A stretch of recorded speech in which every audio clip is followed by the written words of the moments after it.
I have a question for you. Mm-hmm. Are you offended by the term elder millennial? Because one of my group chats is going off. I used that term in a video, Mm-hmm. and some of the girls in my chat had never heard it, and they're like, don't refer to us that way.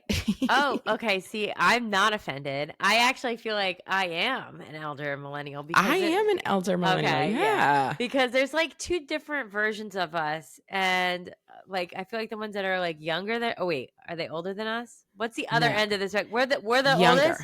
Oh, We're the oldest. okay. So the younger ones, they have like a different genre of things like I that they agree. like, right? And I feel like elder millennials we're almost like, did we invent the internet? No. But does it feel like it? Yes, Yeah. because Yeah. we came of age with the internet. So it feels like we know more and Yeah. we've seen more. It's like in some ways we're a little bit jaded, but in some ways we also still have like immense respect for so many things because we just came of age at such a special time. Like social media didn't exist when we were little. Now it Yeah. does, you know, like Yeah. iPhones didn't exist. Now they do. I just feel like there is something about being an elder millennial. Yeah. We lived in the late like 90s. We Hmm. got a big chunk of the late 80s, early 90s, and also we got Windows 98. Which in and of itself. We're Windows 98 kids. Or Windows 98. And I mean, yeah, it's not a term that I take offense to. No, at I all. don't I don't get offended cuz I almost don't want to be in the other millennial group. Is that No. weird? No. We're in the best. We're in the best group. Yeah, I We're in like the best elder group. Keep me over Yeah. there. Agreed. Hello and welcome to Two Queens, Two Crowns. I'm your host, KJ Miller, founder, lecturer, and content creator. And I'm Erica Manganelli, pop culture comedian and content creator. And tonight is a Queen Things episode, so we will be diving into some of your comments. We will be hitting you with some updates, and then, of course, we will end with our parking lot. I think it's going to be a fun one. It might be a bit of a quick one. We'll see when we dive into it, but we will get to all of that right after this. Folks, Two Queens, Two Crowns is a listener-supported podcast. Totally listener-supported podcast. You're not hearing ads every week, and that is because we are just giving you the content really out of the goodness of our hearts. So if you want to support this endeavor, head on over to patreon.com/Two Queens, Two Crowns, or you can subscribe through Apple Podcasts, or you can subscribe through Substack at KJ Off the Clock. However you want to do it, we would always appreciate your support. You will get a bonus episode every single month. And with that, let's get back to the show.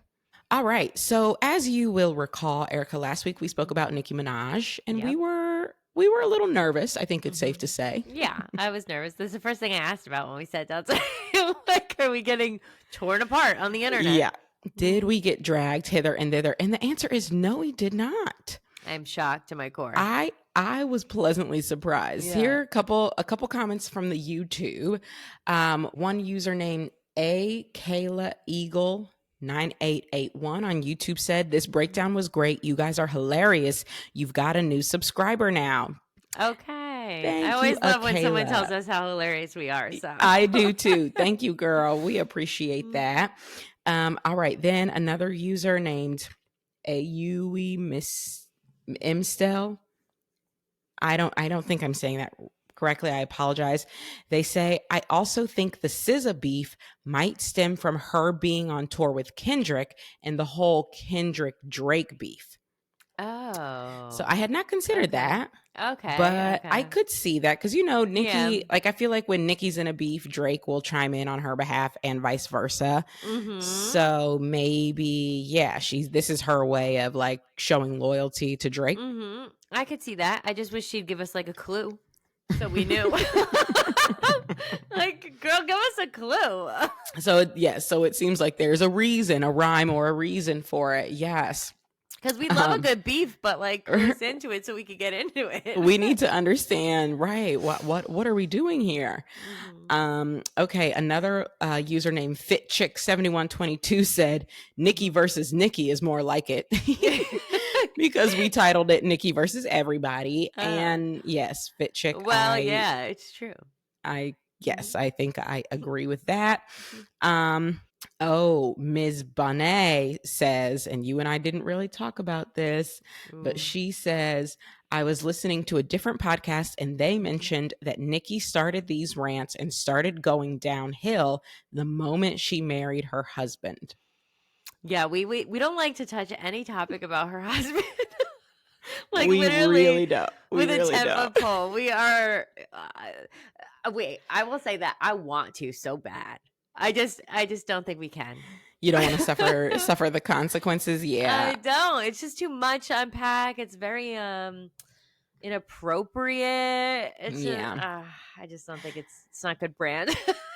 It's not on brand for us. No, I just feel like it's kind of icky, and obviously it's an extremely sore subject for her when people bring up her husband. So you might be right, but we're just gonna leave that comment right there, Ms. Bonet. You got Google. Just Google that. And here's one comment from one of our TikTok posts. This person says, this conversation goes way past. I think Nicki feels betrayed by the public who now look at her as being bitter, which she slightly is, but I think it's just due to people wanting her to shut up and let shit happen to her. And I will say, one of my mutuals made a point similar to this on TikTok, basically that like people keep saying Nicki needs to let this roll off her back, but that isn't a thing that people say to men. Like no one's like, oh, Kanye, just let it roll off your back. No, truly. No one's like 50 Cent, just let it roll off your back. Like when they clap back, everyone's, or when, have their rants, people just sort of like understand, oh, that's their personality. And I'm like, well, I don't feel like I would want to defend Nicki by referencing Kanye, but like I do see her point, and I see this person's point. Like, you can't expect someone to let everything roll off their back. Like, she's human, and I get that. But like, I feel like the whole point of last week's episode was like, yeah, but these beefs she's starting now don't seem to be based in anything. Like, yeah. That's the problem. That's what I was saying before. I love a good beef. I'll get on your side. Just tell me what's going on. And there's not much going on here, I fear. Exactly. If there isn't anything going on, then this isn't so much about letting something roll off her back as it is her accepting that not every imaginary battle needs to be fought. Truly. Sometimes less is more. Tweets. Less tweets, more music. Right. I don't know. Yeah. There's a recipe there, and we haven't found it yet. Agreed. But I will say I was very pleasantly surprised to find that we weren't just like getting dragged. I think a lot of people, I think most people do agree with us that she's so incredibly talented. We have immense respect for her work and her artistry. It is confusing why there seems to be a different, just like chaotic, upset every other week. That's confusing. Yeah, that's exactly the best way to describe it too. It's just like chaos every other week. Well, we wish her well. God bless you. We wish her well. We wish her well. Let's move into some updates for the week. Of course, now you know me. I have to start with Beyonce. Let's hear it. Start with Beyonce. I saw Destiny's Child. Is that what you were gonna say? I was not going to say that, but yes, Destiny's Child did come to the final stop of the tour, which now, people are speculating that Act 3 might be a Destiny's Child album. Don't tease me like that. That's what I'm saying. I don't think it is. I do not think it is. I don't want to believe that yet. I still believe Act 3 is a rock album. I think she's given us a lot of hints, a lot of Easter eggs. I think it's a rock album. Now, could Destiny's Child be on it? Yes, I could see that. What are the clues people are saying are making them think that?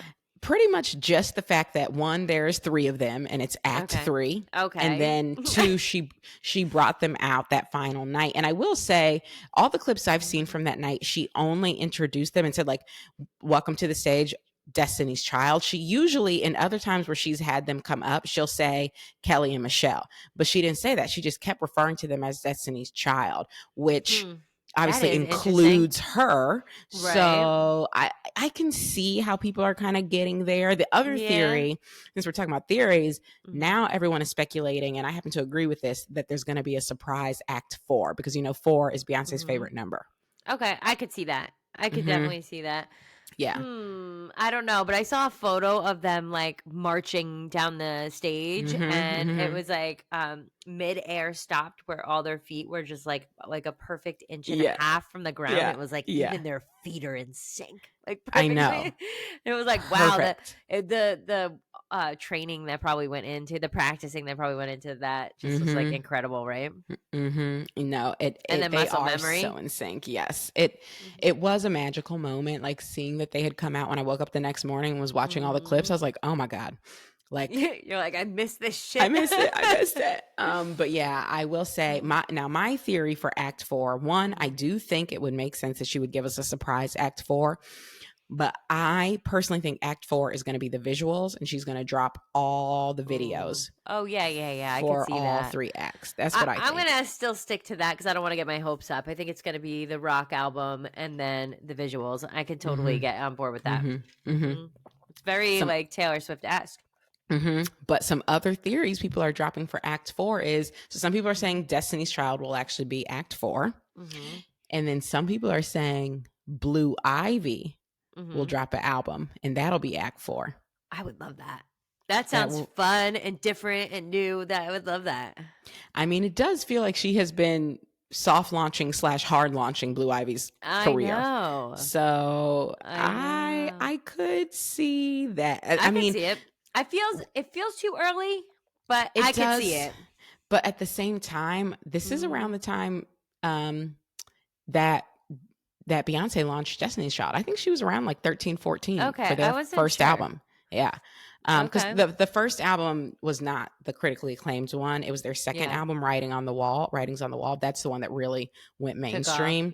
But the first album, I think she was like 14 years old, if I'm not mistaken. And Blue is 14. I'll be listening. If Blue puts something out, I will be listening. Yeah. Well, that's what I want to know is, can Blue sing? Because imagine if Blue Ivy can sing for real. I feel like she's got to.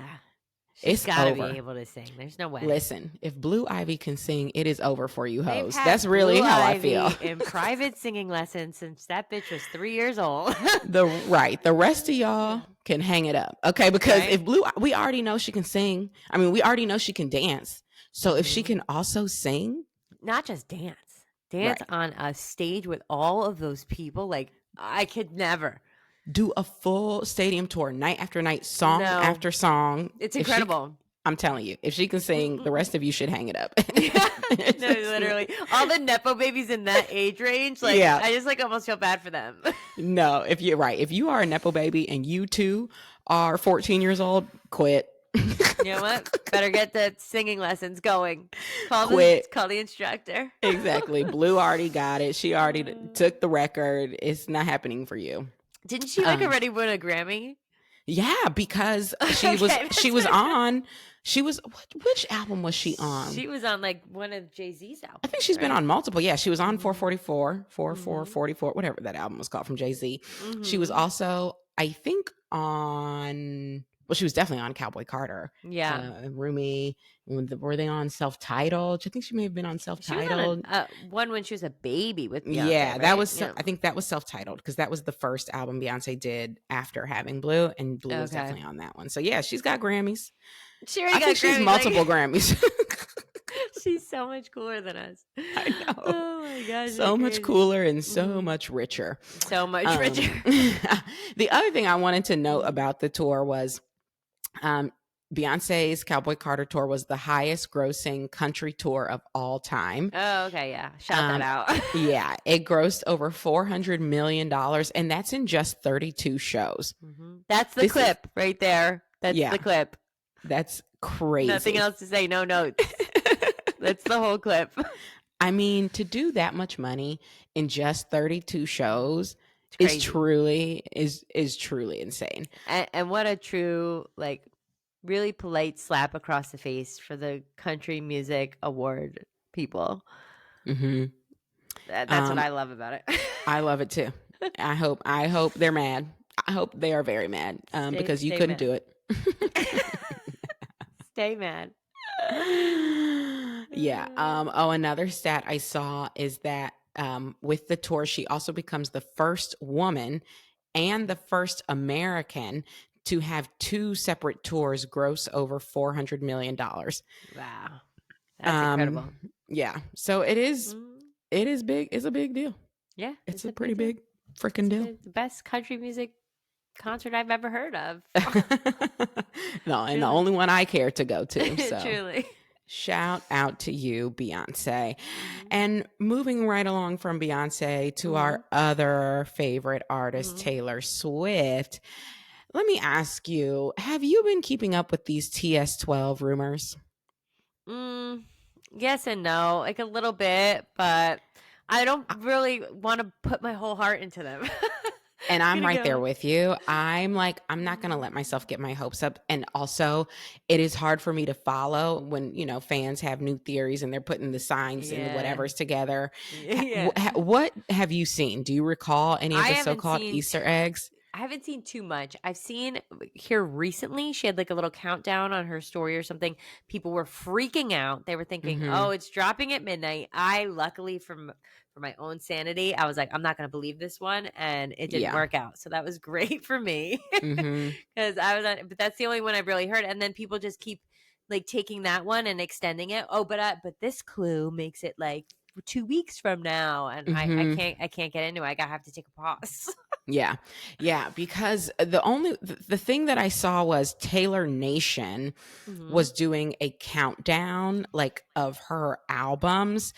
So this started apparently on July 18th, and every day they featured a new post celebrating a different era, starting with her self-titled debut.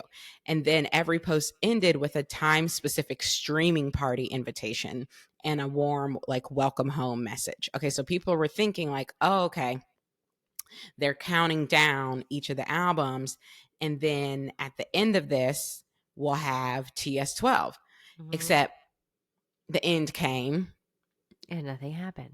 And nothing happened. Because here we are. She's not in her writing music era right now. I mean, but I also am like, people were adding other theories on top of it, like things from music videos, things she said on the tour a year and a half ago, and making it come together. Actually, one of my mutuals, I'm gonna go to his video because I didn't watch it all the way because I'm trying not to get my hopes up, but I'm gonna see what he says because he, at least to me, I can follow. Do you ever watch Jake Dayton's videos? No, I don't even know who that is. I have to look that up. Okay. He's one of my mutuals. He loves Taylor Swift, and he has been making videos about TS12 potentially coming. I would love that.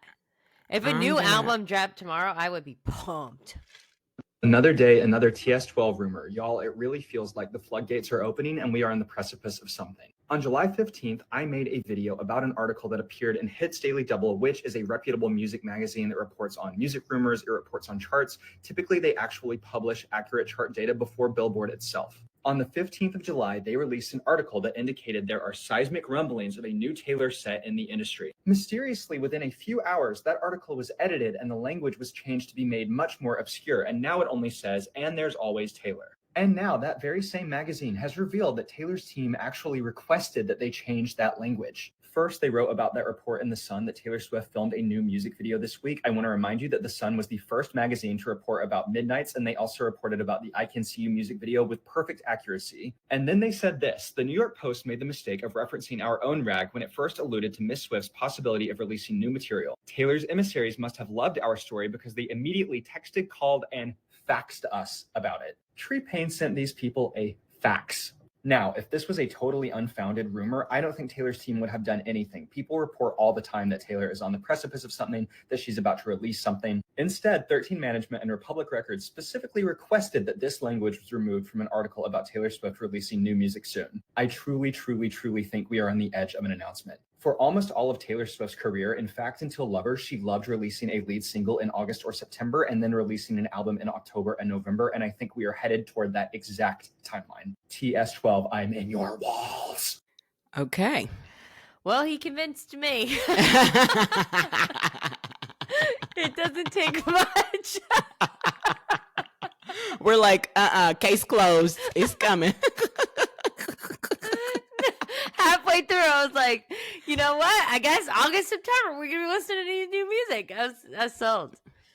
He's got it. He's got it. You know what? And Yeah. that's what I'm talking about. Jake, he comes with the facts and the figures. You see what I'm saying? I and mean, the he's making receipts. great points. He's making excellent points. Like why would they even ask to take it down? I could get on here tomorrow and say, tomorrow Taylor Swift's album's coming out. Right. They would never Which call me. They would never, because people do that literally every day. So to me, that suggests that their information was a little too accurate. Yeah. Because she doesn't mind when people are out here speculating and spinning the numbers together and it's all leading to some nonsense. She's like, y'all can keep doing that nonsense. But when it's too accurate. Yeah. So that's the part that sold me. I'm on board now. Yeah. Okay. I'm with it. I am with it. I'm all for it. It's funny because like, I don't think Taylor, she does not need to be giving us new music now. Like we quite literally just got an album last year, but I'm not mad at it. Oh, and I also heard something that it's like a new genre. A new genre. Or like maybe not a new genre, but like one she hasn't done in a while or something like that. Okay. Well, I don't know, but whatever it is, I will be excited. And yeah, I think Jake makes a good case. So, all right. Well, if it's going to happen at midnight, somebody better clue me in because I'm old. I don't need to go to sleep. So I'm going to need to know if I need to stay up late that night. Okay. Well, we will be on the lookout. And up next is a piece of news you alerted me to. Katy Perry is out in the streets with someone new and interesting. Please inform us. Justin Trudeau, former Prime Minister of Canada, right? Is that his title? That is his title. And that is so bizarre to me. It's very bizarre to me. I actually, after I told you, I Googled how did Katy Perry and Justin Trudeau meet, and you know how Google gives you those little AI overviews. It said that she was like in Montreal on her tour, and it doesn't really say how they met, but it says that they were seen having dinner at a French restaurant. It looks like a French restaurant, and then they had drinks following the dinner, which. Okay, because that doesn't seem just like friends anymore if you double it down with drinks after. And then, and I don't know how true this is because this is the AI overview from Google, but it says, quote, were observed walking a dog in Mount Royal Park. I'm just saying, that sounds intimate. Like... Who goes out to dinner with someone and then walks their dog with them after, unless like you like want to continue the conversation, right? Yeah, I mean, that's fair. I will say I just found this article in Elle. It is titled Katy Perry and Justin Trudeau Spark Dating Rumors with Montreal Date. Here's what really happened. Okay, so they say Katy Perry's newly single, spending time with another recently single public figure, former Canadian Prime Minister Justin Trudeau. The pair spent Monday together in Montreal and enjoyed a 3-spot outing. News first broke of their dinner. They were filmed eating at Le Violon in Montreal. In footage obtained by TMZ, Perry and Trudeau can be seen chatting with the singer looking attentively at Trudeau. She does seem to be looking attentively from this photo I'm looking at here. Okay, their day didn't start or end there. However, TMZ later obtained photos of Trudeau smiling alongside Perry during a walk in Montreal's Mount Royal Park. Yeah, this all aligns with the Google AI overview. He covered the bill, it says. I'm further reading the same article as you. So that's from the Elle article. And apparently they had lobster, tuna, lamb gnocchi, beef tartare. They wrote down their whole menu. Somebody like literally wrote down like, we got to tell everybody they had the lamb. But it's further down, it says shortly after TMZ published the dinner video, the outlet ran an interview with Le Violon's co-owner, Danny Smiles, who served them. Smiles said Perry and Trudeau didn't show any PDA and he didn't get any dating vibes from Katy and Justin, just two friends enjoying a meal. And to that I say, what does that guy know? He served them dinner. See, like a dating specialist. He's like, due to their body language, I'm gonna have to say they're not dating. I don't know. It's strange. Yeah, I don't know either, but I How did, guess I want to know how they met. It I just am feels like it's going to be curious. an interesting story. Yeah, I am curious about that. And I didn't realize Justin Trudeau, he was married for 18 years and then separated in 2023. So, I didn't know that. yeah. I knew he was separated, but I just didn't realize it was like long-term wife. Yeah. All right. Well, I mean, I would be curious to know if Justin Trudeau takes every pop star who comes and brings concert tours. Did he bring Taylor Swift out to dinner? Right. And walk his dog with her? Yeah. It does feel like kind of an intimate outing for, I don't know, just friends. Like, but who knows? I guess we'll see. We will keep up. We'll keep an eye on it. Another new relationship I'm keeping my eye on is Megan Thee Stallion. Have you seen her with her new boyfriend? Yes. Although I will say, it just seems like boring because they're so happy looking. They are. They look so happy together. So sweet. His name is Klay Thompson. He is a basketball player. He has 4 championship rings. I believe he formerly played with the Golden State Warriors. I do not know who he plays with now. I want to say Mavericks, but that's probably wrong. I don't follow sports. I just, what I have seen is the two of them posting their little TikToks together, and it's very cute. Like you said, they seem very, very happy. And then I seen paparazzi shots of them, and they look like just like they really like each other. And he and the vibe is like, he doesn't seem like he's gonna do something nefarious. You know, sometimes you get a vibe from a guy where you're like, that guy ain't it. This was like good vibes. Everything seems like good vibes. He seems so wholesome. Did you see the clip where they were at the foundation? She started a foundation, I think, in her parents' honor. And they were at like a gala for that. And he has on this like Rolex. And the interviewer says, like, that's a nice watch. And he goes, oh, yeah, Meg got it for me. She's a real sweet lady. Oh, yeah, he does seem wholesome. I'm telling you, he seems like a nice person. So I think she caught a nice one. She's a real sweet lady. When he said that, and just the other videos I've seen, the way he speaks is like just kind of like, oh shucks, you know, like it's very. He seems very sweet. I like that for her. Oh, I love that for her. I am team Meg all day. I want her to be away from these bums and these because there was potential for some bums. Yeah, I'm done with that. Let's stick with the nice guys who deserve you and who treat you well. That's what I'm talking about. Yeah, that's exactly what we need. All right. You know, I've just got one more thing on my list. Or actually, no, I've got 2 more things. I'm sure you have seen by now the controversy with Sydney Sweeney and her American Eagle ad. Oh, yeah. Yeah, I have lots to say. What did you think about it? We probably have similar takes, I feel like. Well, okay, I want to describe it just in case any of our listeners haven't seen it. And I'm wondering, like, should I just play the ad? It's like, if you don't have the visual, I don't know if it will land the same, but I'll play it. Oh, okay. Now, before you hear the audio, because if you're listening to this, you won't see the visual. Let me just give you a visual. Sydney Sweeney is lying down in blue jeans and like a blue jacket.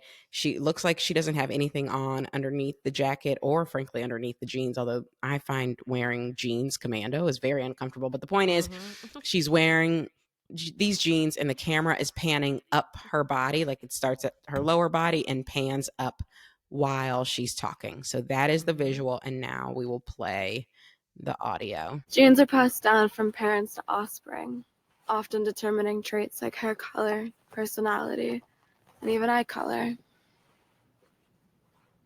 My genes are blue. Sydney Sweeney has very genes. Okay, so thoughts?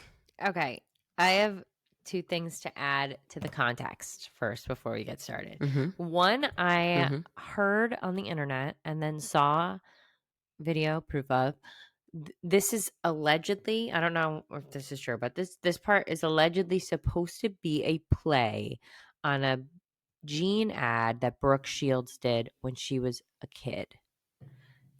I've Do you seen know what that I'm too. talking about? I haven't seen the original ad, but I have seen people say that. She Okay. was, I think it was a Calvin Klein ad, Yes. and she was 14 at the time. Yes. And the ad like sexualized her Mhm. and had a lot of similarities. I'm going to give it that. It did have a lot of Okay. similarities. They were both putting on jeans like while laying down, that kind of like Mhm. slouch situation, and they were both reciting something similar, even though the one Brooke Shields was reciting was significantly longer than what Sydney Sweeney was saying, but it was Okay. a similar kind of vibe, like talking Mhm. about genes and how they work in DNA and blah blah blah. Mhm. The other thing I saw is somebody post on Threads, who is she trying to sell jeans to exactly, because this is not an ad for women. And You're I right. found that interesting because Mhm. she's supposed to be wearing women's jeans, but the ad did kind of feel like, and now that that's leaving out all the controversy of like racism and all that, but like the jeans didn't feel like they were targeted to sell to women. So that part is odd as well. Now let's Mhm. get into the problematic part.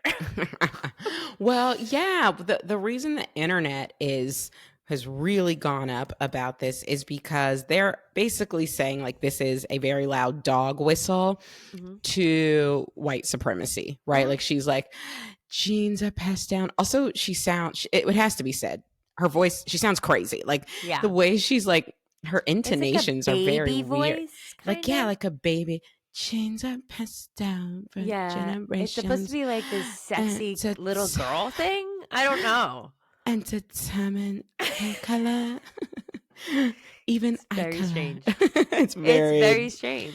breathy, very baby, Mhm. very kind of Mhm. ill. But yes, the internet is, in an uproar because Mhm. it seems like a very loud dog whistle to like, hey, look at me, I'm blonde, I'm blue-eyed, I have good genes, I have the Right. type of genetics that you should all aspire to. I have, Right. one might even say, more superior genetics, right? Yeah, Like, yeah, and yeah. so there's Totally. very much, people are getting like a white supremacy undertone.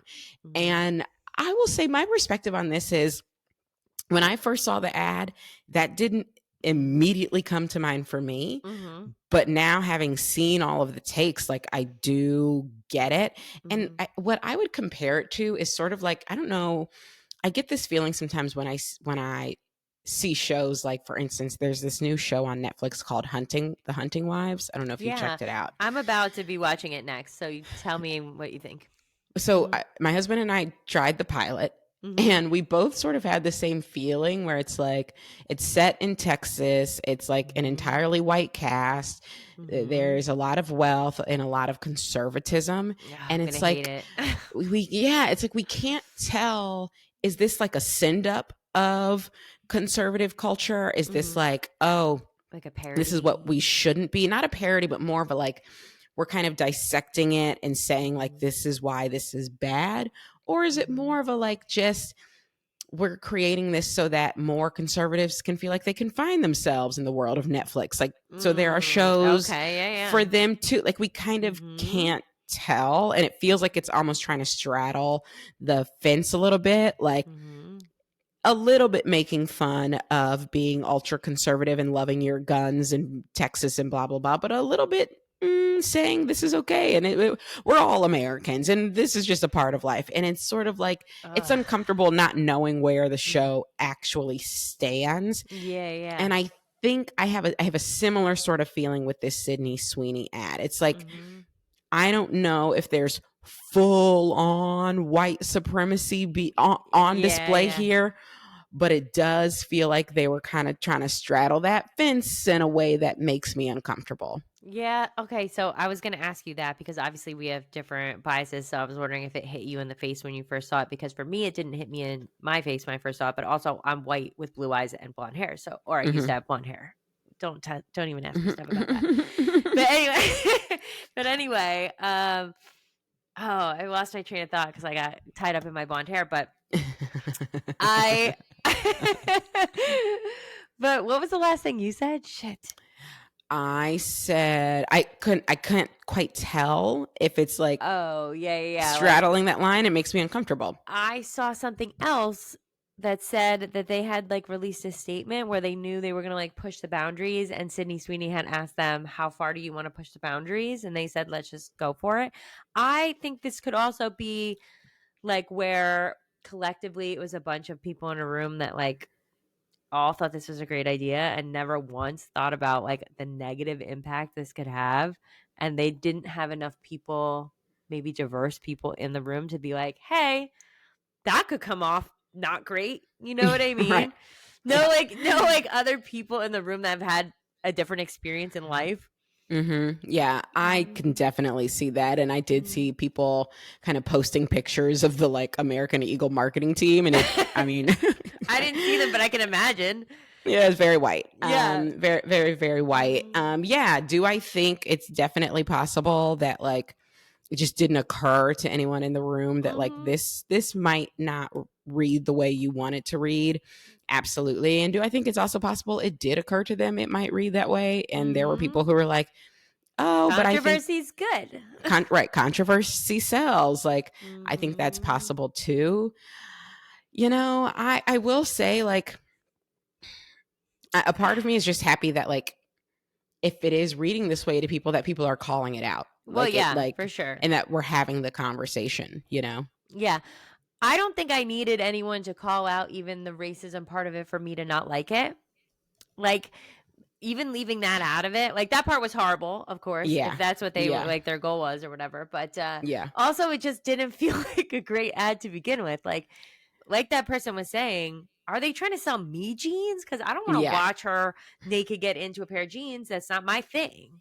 Yeah, I agree. I with or without the sort of like racist undertones, I did not like the ad. I will say in general, I have not a huge fan of her. Liked Sydney Sweeney. I like the little bit that I've seen. I have the MAGA party did it for me. Yeah, the MAGA party I think pretty much was the sealed it for me that like, oh, okay, this isn't someone that I'm going to be interested in or someone whose career I'm going to care to watch. And that was, you know, years ago, we all found out about like her family being MAGA. And I don't remember her like staunchly saying like, that's not me. I feel like it was more of a, you know, don't be so mean to me. I went to a party and you guys are taking it out of context. And like, yeah, exactly. It wasn't like, sorry, I don't support that. I didn't ever hear that come out. Then she was at the Bezos wedding. Yeah, she's not giving. There's nothing about her that makes me feel like I need to give her the benefit of the doubt. But also, yeah, just looking at the ad, even taking it at face value, it was not an ad that spoke to me or was interesting to me. So and the baby voice gave me the ick. The voice gave me the ick. I don't know. There was a lot of things I didn't like. So I didn't even need the extra context. I was just like, this sucks. Right. We were already prepared to hate on that ad, just so everybody knows, before any of this other stuff came to the forefront. They did take it from the Brooke Shields ad, like assuming that was like a nod to that or whatever, if that's true. I hate that they're doing that. And I think it's because they know that it like, if it has sold once in the past, it'll sell. Movies are doing it too, right? We're only doing like throwback shit. Like, come up with new ideas. I want to see some new ideas. That's like not a thing anymore. It's not a thing anymore. And also, I did see someone reference this in a video, and I'll go ahead and shout it out too. It just isn't clever. And I think if we want to look at a clever way to do a play on jeans and jeans, Beyonce's Levi Jeans is right there. She has a lyric in that song where she says, give you these blues that's in my jeans, which is such an amazing like double entendre, because obviously she's referring to it as blue jeans you wear, but also blues as in rhythm and blues in the songs that she's singing, and how those live in her genes, in her genetics, as someone reclaiming all of these genres. So like that is incredibly clever. That's incredibly interesting. Beyonce already did it. Y'all are coming in with these scraps, these dumb puns that nobody cares about in this baby voice. Boo, tomatoes, tomatoes, tomatoes. Again, we might need to just join the marketing team. I also heard someone say that if they wanted to stay on track with this like jeans,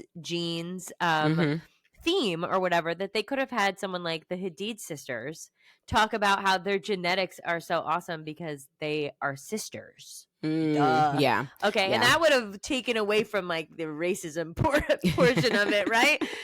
We still might not have liked the ad, but it would have taken away from that. So I don't know. Yeah. Yeah. Mm. Anyway, whack. 0 out of 10. Hate it. Tomatoes. Worst dad ever. Okay, the final thing that I want to talk about is, just for fun, these Justin Timberlake videos of him not singing at his concerts. I almost feel bad for him. Like, I don't know what's going on. I need him to take the mic and say, I'm sick, or I got a cold, allergies, I lost my voice, something. I need an explanation. You got to do something, because this is so sad. First of all, my favorite videos on TikTok right now are people saying like, I'm going to work for the same amount of time Justin Timberlake sings. And they're like going around doing shit while he's like, I know. One guy was like, I'm going to order a coffee until Justin Timberlake sings again. He like goes up, he orders it, he swipes, he pays, he waits, he gets it. I'm like, are you kidding me right now? Yeah, literally. Or like, it'll be someone like, they'll pretend like they're about to start their work day and be like, I got this feel. And then he stops singing. So they just stop working. That's hilarious. Well, and my best friend had just gone to the NSYNC concert like a day before this started, and she said that I think it was AJ. Oh wait, had you mean the Backstreet Boys concert? Sorry, my bad. She's an NSYNC fan, so I got confused. A Backstreet Boy concert that she went to, and I want to say she said it was AJ, but one of them had the flu, and she sent me a video, and they were full routine. Full sweat, full routine, full singing. So I don't want to hear any fucking excuses. Honestly, at your big age, you should know how to perform when you're sick, because you're going to get sick. That's inevitable. We've literally watched Beyonce perform with bronchitis, and he's canceled many shows because he was sick. He's canceled multiple shows in this tour because he was sick. So to me, if you're coming out on stage, it's because you are ready to give a show. You can't give a show and sing 3 words every 2 minutes. Like, it's embarrassing. Well, first of all, if that's what's really happening and it's not taken out of context, because like I'll give him benefit of the doubt. Maybe like people are just like catching one song. I've watched multiple songs. It is not just one song, and it's not just one stop. No, it's extremely embarrassing. Yeah, it wasn't just one stop. It was like I saw Copenhagen. There was another one too. Romania, yeah. Yes, it's embarrassing. I feel my heart goes out to Jessica Biel, because how much can she take? This is like so embarrassing. It is, but it's that, also and we're wearing sweatpants. Yeah, and this is what I'm also saying, because hello, where is the budget for the fashion? Where is the effort? I understand it's pouring down rain, but we can't get a fashionable rain jacket if that's what you are going to wear. Taylor Swift in the rain. And I need that fucking energy. Well, we're not going to get it from him, clearly. We ain't gonna get it from him. Clearly are not going to get it from him at all. I am eager to see if this is the same energy is gonna keep up for the rest of the tour. How is this tour? I feel like he's been on this tour forever. When is it ending? I don't know. That's a great question. I think we're done with America, and now we're ending with Europe. I mean, I think. I'm gonna look this up. I fear it has ended already. Let's see. He's gonna be in Istanbul on July 30th. Oh, that's the last show. He's got one more show. All right. He's got okay, one more Justin, show. Just one more show. We're going to need them to turn out, because they don't got any lyrics right now. They got no vocals. So listen, we're going to need Istanbul. Give it your all. Give it your all, Justin, okay? And to the people of Istanbul, I'm going to need you to record all of it. Send it to us, yes. We need to know, does he at least go out with a bang? The people need to know. The Troll song, at least at a minimum, we need lyrics on that. We need vocals. Yeah. Agreed. All right. Well, that's it for my updates. Did you have anything you wanted to throw in the parking lot? Nope. I don't got anything right now. The only thing I'm going to put in the parking lot is I did watch all of Making the Band. Is that what it's called? No, Building the Band on Netflix. I don't know. Have you heard of this? No. Okay, it's this new show, just came out this year. Mm-hmm. And the premise is it's almost like a mix of The Voice and Love is Blind, because they put, I think it's like 50 singers all in their own pods, and they can't see each other. They all just get to hear each other sing a solo. And then you have to smack your button if you like the person, and you only have 10 smacks. Okay, so each person can only like 10 folks. And then you get to decide if someone has smacked for you, and also at least 5 people have to smack the button for you in order for you to like stay in the show. Okay. Oh, wow, okay. So then if you are mutually smacked, right? Like I smacked your button and you smacked my button, then you and I can decide if we want to build a band together. So all of the contestants build their own bands. Like there are no judges involved in actually putting the band together. It's all based on if I liked you, if you liked me. And then after they've all sung their songs, they all get to talk to each other and like interview one another and decide. So then they build their bands, and 6 bands come out of the pods. And then those 6 bands compete against one another, and one band wins. And they won, what did they win? I think $500,000. Okay, that's a lot. And yeah, and they live there. They live there for the course of the show. And I think the show, they may be there for like 4 or 5 weeks. It's not like that much time, but it was surprisingly good. I really enjoyed it. It's Netflix, and it's only 10 episodes. All 10 are out now. Okay. If you've got time, I would recommend. Okay. I'm going to take your recommendation. It's good. I'm going to watch it. That sounds good. I'm looking for new shows all the time. So I know. Me too. Well, that's it. That's all I got for Parking Lot. All right. That's it for this week, everyone. Be sure to follow us on TikTok at 2 Queens, 2 Crowns, and to check out the podcast on YouTube, 2 Queens, 2 Crowns. Erica and I would also love for you to follow us on our personal socials. I'm on TikTok at @IAM_KJ Miller, and YouTube with the handle IAMKJ Miller. And Erica's on IG at LetaBino, and TikTok at Leta_BitchNo. We'll see you next week. Bye.